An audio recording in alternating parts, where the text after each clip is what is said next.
To the execution, I feel like both of these drafts are very, very good, very solid. It's all going to come down to those little decisions, those little mechanical plays that the players will make in the game.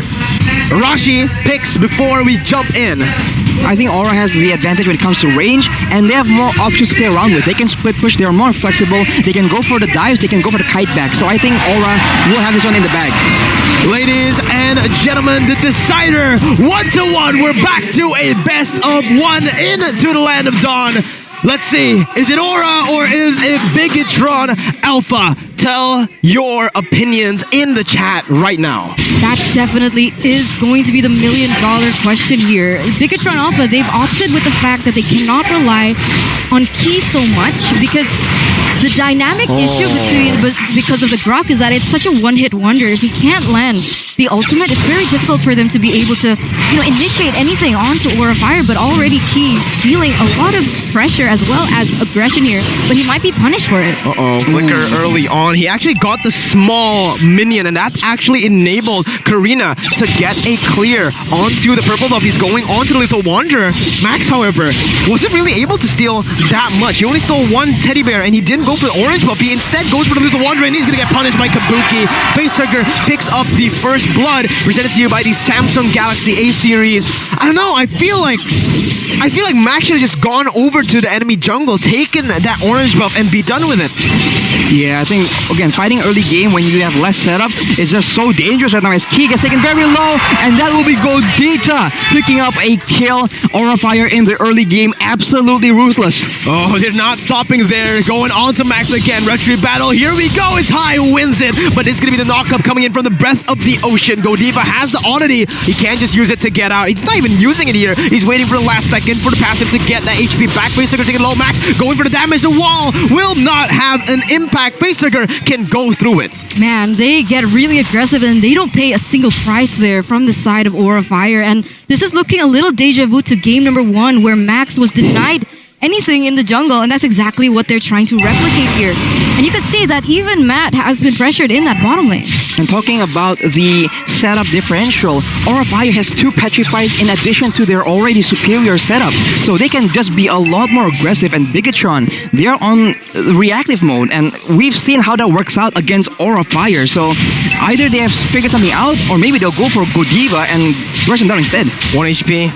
Moreno has the Cold Ultra. Petrify going to be used. Moreno doesn't pop the Cold Ultra. Retribution again. Max finds it. Fluffy going to deal damage onto him. Turtle Slane presented to you by the Samsung Galaxy A series. Max taking low. Brock back to his team, but the Shadow Assault comes in. Facehugger with the last basic attack gets the kill. So Rizzo now going to be the prey. That hunt that is going to be hunted down, but it's actually going to be Rizzo bringing him back. He gets the outplay on Godiva with the knockout strike.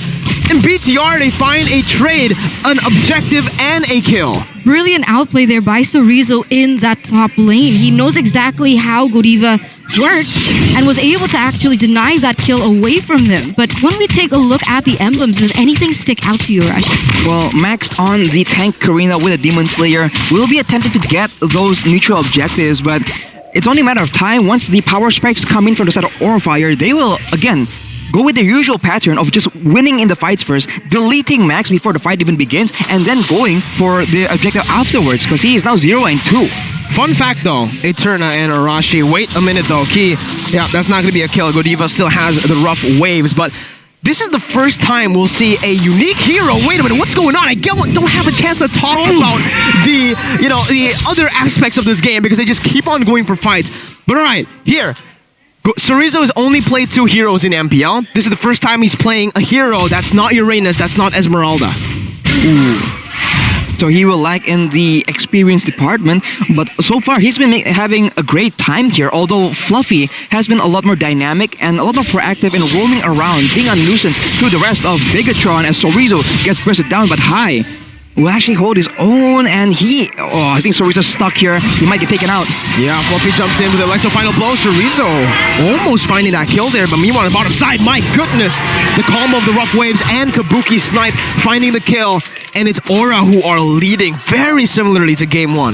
Man, that gold shield has just been shredded as well, so you can say that right now Kabuki is leading heavily in terms of gold, and you can even see from the level difference. Kabuki level 7 already, and Matt only at level 6 for the moment, as once again, Aura Fire with the better setup here on this next objective. Right, he is right there to try and deny the turtle, delay it as much as possible, but the rest of the team isn't there yet, and even if they are, Aura Fire will be the first to pull the trigger unless they can do something unexpected. Cold Ultra there, Moreno popping the same here. You're gonna go on to high, who's gonna get Silent Shadow Assault to the back line as Max picks up the kill. No, it's actually Moreno. Godiva missing that Breath of the Ocean, doesn't have the Petrify to combo it through. 25 seconds for that Petrify to come back. Meanwhile, Paquito just eating that turret up in the top side as Max dishes out the damage onto the turtle. Turret gonna be taken down up top. That's a 1-for-0. In terms of objectives, that's a 2-for-0. 2-for-0, and because they were able to deny high as well as take him down, it was Bigatron Alpha having the better possibility of getting that turtle. And now it's not going to stop there because now they're focusing their focus onto this mid-side turret. Let's see. Facehugger trying to bring Key back. Still has the anti-CC as Fluffy jumps in, pushing the damage out. Goes in for the Eye for an Eye as well, and Moreno takes the Cold Ultra away. 5 minutes in the game, both of the teams looking for the pressure. Chorizo going in with a knockout strike onto High. Once again, he jumps in. High's ultimate not able to dish the damage out just yet. Moreno preemptively uses that Cold Ultra as it was going to go on cooldown. Aura Fire, they're losing their gold lead, their grasp on that game, but Godiva, ooh, so close to using that Petrify. Moreno just so clean with the key, jumping with the wild charge again, flickering out from Facehugger's range. Once again, we're caught in a situation where it's going to be objectives over kills, and we'll see what actually is going to happen here as we're going to take a little look into the items here in minute number 6. Kabuki with the Hunter Strike right now with a lot more burst, and Matt, he's still on the Demon Hunter Sword, so still quite a bit of time before he will get the golden stuff as well and hit that very critical power spike. On the other hand though, you can see that Fluffy is going for the tank Benedetta build, so it's just so annoying, but can it match up against Chorizo with the Bloodlust Axe? So the dueling between the Paquito and the Benedetta will actually be quite important unless another member gets involved. Yeah, there you go. That's a kill traded in. Godiva with the Breath of the Ocean and the Petrify, finding Moreno, who's still so tanky. Has the Cold Ultra pop and look at Kabuki. He takes all of that Cold Ultra health out, and that is going to be key targeted. Breath of the Ocean finding him. Kabuki dealing the DPS onto his Fluffy, finishes him off, getting the killing spree for himself. Max jumping in onto Fluffy, getting the kill, picking up the shutdown onto Moreno. Damage coming back onto Max, and the snipes from Kabuki. He does not miss. Oh my god, it would have been a good trade for the side of Bigatron Alpha, but it has been traded back because of that snipe coming in from Kabuki. My god, I did not expect that from happening, but now it's going to be a little reset here for both teams as the turtle has already spawned in the Land of Dawn. We'll see who has a better setup right now because he is trying to open up the map, open up vision as well, but you can see that 4 members already in that turtle area. One thing to note down is Matt has been he has been actually utilizing the defensive items more here in the game. He went for the tough boots, getting that magic defense. He's also building towards a Wind of Nature instead of a golden staff for second item. So this might be the item power spike for BTR. They're not going to have it in the mid game as that's Chorizo picking up a turret in the bottom side. No trade just yet. Fluffy just clearing out the waves as they look for the turtle up top. High jumping in. That's a Retribution. Moreno gets it. What? Out of the 2 junglers, it's a mid laner from BTR. Key jumps with a wild charge, stunning Facehugger up. Has the Cold Ultra right now. No one using it just yet. Both teams backing up. Moreno dealing the damage onto Fluffy with the Eye for an Eye, and the final blow. He wanted to catch him with the Petrify. Unfortunately, Moreno was able to dodge away from it. Hold up. What happened in that turtle area? How was Moreno able to get that turtle away from Aura Fire? Miscalculation. Well, there's a lot of burst in Moreno's kit, but that is just uncharacteristic of both these junglers for sure. And right now, it's looking more and more even. Aura Fire seems to be struggling with the potential for Bigatron Alpha to counter them with the Cold Ultra of their own. Here's the instant replay by the Samsung Galaxy A-Series of that fight in the mid-side. Fluffy goes in aggressively, almost makes it out, takes an extra tower shot, gets taken out here, and he gets Max so low, and that is a snipe coming in from Kabuki. This is this man's expertise in the gold lane. So on point by Kabuki there, but interestingly enough, Max didn't even use his Retribution, so I'm really wondering what happened there. But now you can see Godiva already with an engage onto Chorizo. He's actually still able to sustain away from that fight right now as Moreno pops up the Cult Altar. That's a huge resource. Once again, burnt out. BTR won't have this for a few seconds. Aurafire can capitalize on this using the knowledge that they have of the cooldown to maybe possibly look for more objectives on the map. Notice how they have the lead, but they are behind in terms of objectives. Key burst it down. My goodness. Did you take a look? Did you take a peek at what High has items wise? I think he has a genius one at this point, but that is still a lot of damage. I think the question is, what is Key building if he gets popped like that? Because we said it earlier, if your front line gets popped like that, everyone else behind you, they have to be a bit reluctant to go in as Matt takes one to the back. And half health, even a little bit more there, as it just seemed like Aurafire here. They're looking for something, understanding that the Lord is going to spawn very, very soon. Kuriba looks for an engage on either Moreno, but top side here. Chorizo trying to pressure High away from this buff, but is it going to be a mistake? Let's see. Chorizo still able to kite away. Goes in. Petrify. Going to be popped onto Chorizo. Fluffy trying to deal the damage, but Chorizo is just too mobile on this Paquito. He's still able to maneuver around the lane. And he's actually going to be able to clear the waves faster. Now, they have a man advantage, but look at what Chorizo is doing. He's not rotating over to the Lord. He's going up to clear the waves again, trying to get even more pressure. Fluffy now has to respond to this. He's instead going over. He's not trying to clear out the waves, and this might be the X factor. This might be the curveball for Aurafire to take the victory in the Lord fight. We'll see what happens. I mean, right now, still 4v4 here in that turtle area. We already see a play perhaps happening from Corbin, but look at this, Guriva in the backside. Oh, they baited out the Cold Altar. Once again, they have it, but it's not going to be enough. Matt is taken so low. Moreno was a little late to the party when it came to the Cold Altar, and it's a 2-4-0. Chorizo in the back. He's looking for a pick. He might just go onto Fluffy or Facehugger, but man, this is risky. This is very risky. He jumps in onto nobody. He goes on for the knockout strike onto Kabuki, dealing the damage. Out, going for the snipes, almost finding Chorizo. Max with Retribution, he does not get it. Way too lethal. It's Kabuki again who gets it. The Shadow Assault is not enough to take High down. The Petrify to peel, and Kabuki to melt him down. Aurafire with the lead. 2-0 trade here for the side of Aurafire, plus a Lord already marching in that bottom side. Anything change here from the side of items, Arashi? Well, Kabuki has the Wind of Nature right now, along with a Malefic Roar, so a lot of damage and a lot of protection from Chorizo and Matt if they want to dive in towards him. And on the other side, for the side of Matt, he does have a Wind of Nature of his own, but he's up against an AA-mon that can just burst him down regardless. So it's just a bit more difficult because Aurafire has more diversity when it comes to the burst potential. Don't call him that. Don't call him an AA-mon, Arashi. Don't. Just don't. But yeah, Aurafire, with the Lord that they have, they're getting a lot of value from it, actually. With Kabuki on the Renner, they're just taking a whole lot of that jungle creep. And what? Wow. What happened? Matt, he tried to go for the split push on the Claude up against Aurafire right now, and it did not work out. The Endless Shard was able to pick it up. Fluffy jumps in very deep onto that back line with the Electrifying Blow. He even gets out there, even without the help of the Petrify. And again, Aurafire finding incredible value from that first Lord. Base turrets. With only turrets left, and they're going to be able to take, I think, 2 more turrets up top. I mean, the thing is about Fluffy is that he's opted to itemize defensively, so he's actually able to go in, try to take all those resources away from Bigatron. Wow. Been destroyed. And win in those teamfights, but what happened? I want to take a look at the items. That was one basic attack. One basic attack from Kabuki. Renner shot took a third of Key's HP. 2/3 almost. It's kind of ridiculous, but looking at the damage dealt by Axe though, High is doing the highest damage in the game on an assassin. So far, right? That has not ever been the case, I think. Oh my god. Looking at the players' gold by UBS Gold, though, Kabuki and High are just dominating it, and Matt is keeping up with the gold, but will that be enough though? There's so much burst potential on the side of Aurafire. If Matt is the win condition for Bigatron, Aurafire has very, very simple answers.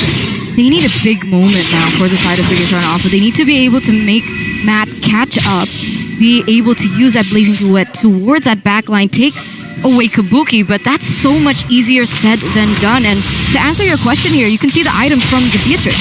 Oh, wait a minute though. Mag gonna be caught. Blazing duet preemptively here. Godiva misses out on the Breath of the Ocean, and the Rough Waves keep flickering out. That's gonna be Moreno popping in. The Cold Altar. Facehugger gonna be caught in there. High still able to dish out the damage as he jumps into that back line. Max dealing out the damage and soaking it in for his team to back away. A 5v5 ends with no one falling and both teams disengaging. Still a 6,000 gold lead into the hands of Aura Fire, but even with that in mind, it doesn't seem like Aura Fire is able to close as fast as we expected.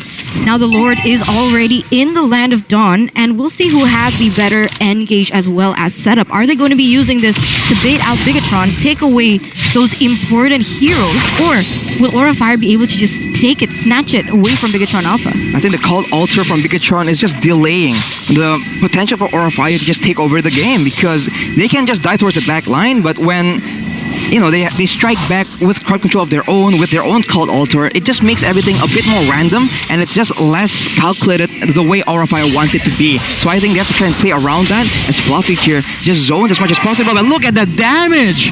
What? Yeah, that's what you expect from a Beatrix in the late stage of the game. One thing I do want to point out, however, is BTR, they don't really have a very solid frontliner. He opted to go for the Radiant Armor, so he's very, very susceptible to the burst damage that Aura can give out, and this is exactly it. There you go, you can see it already. One basic from Kabuki, and Key's gone. He had... Oh my god, that was so much damage. He was almost half HP, and one Renner shot was all it took to take him down. Wow, man. And without their roamer, that is an easy Lord take for Aura Fire. And this is the issue. Aura Fire has both a lot of physical damage burst and a lot of magical damage burst. So the itemization game from Bigatron Alpha is so much more difficult. I understand why Key went for the Radiant Armor instead of going for more physical defense. Because take a look at Aura Fire. All of their magic damage, like Facehugger, Godiva, and Hyde, those are the people you usually meet in the early stage of the game. But Kabuki has... Oh my god, he's snowballed out of control. He has so much damage, and you need to respond with something. You need to have something, man. Defense, physical defense. I don't know what will help him though, Arashi. Brute Force doesn't really help. Anti-Chris? He already has a Dreadnought armor. Blade armor, sure. Blade armor can work, but like, man, you need to be able to take those shots. Oof. Now, with the Lord in their backs, though, Aura can go for that Cold Altar play yet again as High goes in for a burst attempt. Yeah, and the shards again already popped onto Moreno. Max trying to clear out the waves as Matt jumps in once again, using the DPS on his kit, on the quad, to clear it out. Key already using... No, it was Sorizo actually who jumped in, and Key using the wild charge onto that back line, not finding anyone right now as Godiva is concealed. He's looking for a play. BTR still able to defend. Aura Fire still with an 8,000 gold lead. Flicker wild charge, mind you. So already a huge resource wasted by Key when he's the one that Bigatron Alpha is relying on to make these plays. But once again here, High goes in for the engage onto Key. Oof, you can see the Key is a lot more tanky against High because of his itemization, but now the Cold Altar is popped to try and contest this tower. Two Cold Altars pop, there you go. Rough Wave's gonna be used by Godiva, buying a little bit more time as Fluffy jumps in with Eye for an Eye, still able to buy some time. Kabuki threading the needle, finding the snipes onto Matt, not able to take him down just yet. Fluffy with the Electro final blow, able to clear out the waves. Matt jumps in with a blazing duet, he's able to buy so much, it deals so much with the Wind of Nature there as they go in for the damage. It's still High in the midst of it all, he's still able to conceal for a bit. He gets down, taken out by Moreno. Matt's trying to deal the damage to finish Fluffy off. Immortality still intact. Aura Fire not able to end the game. It was very difficult because when they committed to that game, it was 4 ultimates versus 2. Bigatron Alpha had a lot more in their arsenal, whereas Aura Fire's was a little bit more limited. So maybe they overcommitted a little too hard onto that end when clearly it was a bit difficult as they were on the behind. But you can see here that Kabuki is going to be the highlighted player here in Season 10. And we can actually feel that impact happening. The damage output that was already very evident, especially even against someone like Key on a tank hero. That's going to be very imperative, especially now that the Lord has already spawned. But right now, it's not going to come down to... I think the most important member isn't the gold laners. It's Moreno and it's Facehugger. Cult Altars need to be on point. Key, oh my goodness, almost taken down. Did you see how much damage Facehugger and Godiva did? Nothing. Then Kabuki goes in with one basic attack and then a shot, a sniper shot, and he's taken down that low. Right. Now Key is forced to actually retreat back to the base, so Aura Fire has an opportunity here. This is exactly the kind of situations they excel in. Already though, Key is on the way back, and it's back to a stalemate, especially in that other side of the map, man. Fluffy, I was gonna say Fluffy and Sorizo just going at it, but Moreno just gets nuked by Kabuki. That's actually going to force him to recall, so they do have a man advantage right now. But look at this, Sorizo is still trying to cut those lanes. They're trying to disperse away the pressure that Aura Fire has on those 3 lanes, and it's working. It's buying a lot of time. Sorizo needs to be very careful though, because look at Amon, look at Beatrix, they're going on to him. The Endless Shards is available. Amon not just going on it yet though. He's rotating back to the mid lane, knowing that Fluffy has cut the waves. BTR, knowing that Aura have made some rotations onto that top side, they instantly start the Lord to stop Aura from going and punishing Sorizo. Now, it's a battle of wits. It's a chess match here in game number 3. 20 minutes in. It's still both of the teams looking for better setup. Fluffy using the final blow, trying to find that Petrify pickoff, but it will not come through. Sorizo still cutting the waves in the mid lane. Look, he's so obnoxious. Ooh, he's doing his best from what he's given, right? With what he's given right now, this is the best thing he can do, and it is still very useful. It's working out for Big Alpha, but Aura Fire is slowly but surely taking the Lord away. Oh, ladies and gentlemen, we're gonna have to wait for a bit. We don't know what's happening with a better setup onto the Lord, and just as I say it, look at what they're able to do. I think Sorizo was able to bait out a few Aura members up top, and they were able to go in for the bottom side. Max now gonna be the target of Fluffy's operation as High jumps in to follow it up. Key's still able to zone away the members. Matt jumps out. Key jumping with the wall charge. Godiva finding Moreno, and just like that, that's what we mentioned. No Cult Altar for BTR, and High gonna be able to dish out the damage onto Max. Endless Shard dealing it all. Matt now caught in the breath of the ocean. That's gonna be canceling out the Blazing Duet, and Aura with one fight, they end the game 2-1. Wow, just like that. When you're up against a team like Aura, when the burst is what you have to be watching out for, you better watch out, man. That happened so quick. Moreno not able to use the Cult Ultra of his own, and Aura instantly step on the gas and run over Bigatron Alpha. Man. GG. Man, I don't even know what to say. That was such a stalemate for so long in that late game. It got to the 20-minute mark, and Aura Fire knew and decided that the real reason, like Arashi mentioned, was the fact that the Cult Altar was able to buy them so much time and delay Aura Fire from even taking it there before the 20th minute. And as soon as the Cult Altar was unavailable for Bigatron Alpha, you just saw Aura Fire go in, guns blazing, taking them out one by one, and Kabuki dishing out that damage and taking those really good decisions to just go onto the last tower that Bigatron had. And wow, that was an amazing 2-1. Yeah, and like I said, it all comes down to Facehugger and Moreno. Moreno didn't have the Cult Altar. He was bursted before he could use it. The team with the Cult Altar wins. When Aura is in that position to just play fast, when they're in those very chaotic scrambles, they just come out on top, man. They're able to find Moreno in the midst of all that chaos. They were able to stop the Blazing Duet play coming in from Matt, and that was just it. It was a very respectable attempt from Bigatron. They played the macro game really, really well, but honestly, I think the execution, when there's no pre-planning, when it's on the fly, Aura is just on the next level, man.